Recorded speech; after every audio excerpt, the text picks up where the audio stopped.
Hello and welcome to another Cliff Reviews Art House. This time I'm reviewing the film Lollipop, directed by Daisy May Hudson. This is one of those heartbreaking films.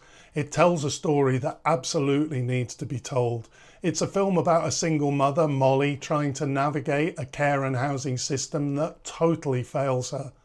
The film closely follows her descent into despair and her attempts at resilience, often with intense close-ups that never let you look away from her pain. The actor, Posey Sterling, is excellent. She's raw, expressive and utterly believable. She really carries the film. In many ways, this is a very Loachian piece of filmmaking. It's not particularly original in its form or structure. In fact, it rarely strays from what you'd expect in a politically charged British social drama. All the expected things are here: the dehumanising bureaucracy, the absent support, the ticking clock that pushes her closer to crisis. The social critique is spelled out, sometimes with uncomfortable clarity, like the moment where it's explicitly stated that you can't get your kids back without a house, and you can't get a house unless you have your kids. There's no room for subtlety here. It is a blunt instrument, and I always slightly wince at such obvious politics. But maybe that is the point. If this were a documentary, it would be praised for its honesty. By dramatising the situation, the filmmakers give themselves the space to fill in emotional and narrative gaps that a documentary perhaps couldn't reach. It's conventional, yes, and sometimes painfully on the nose, but it also serves an important social purpose. There's real power in simply showing what the system does to people, especially when so few films do.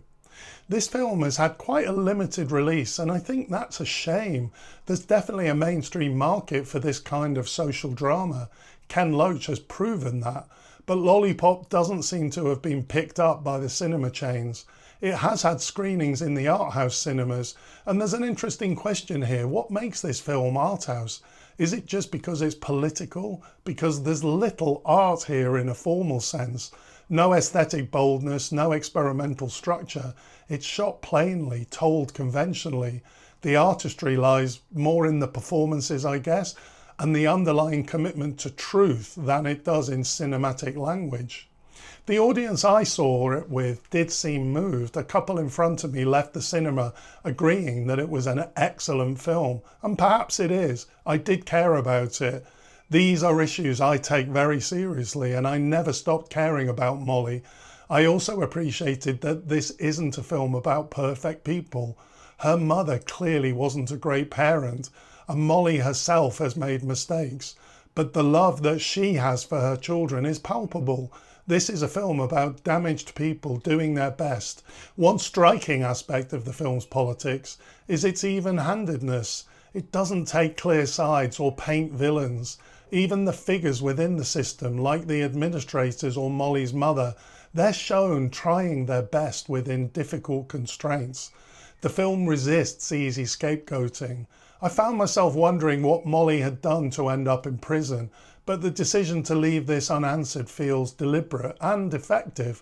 Molly herself is complex, not always right, not always sympathetic, which makes the moral ambiguity all the more compelling.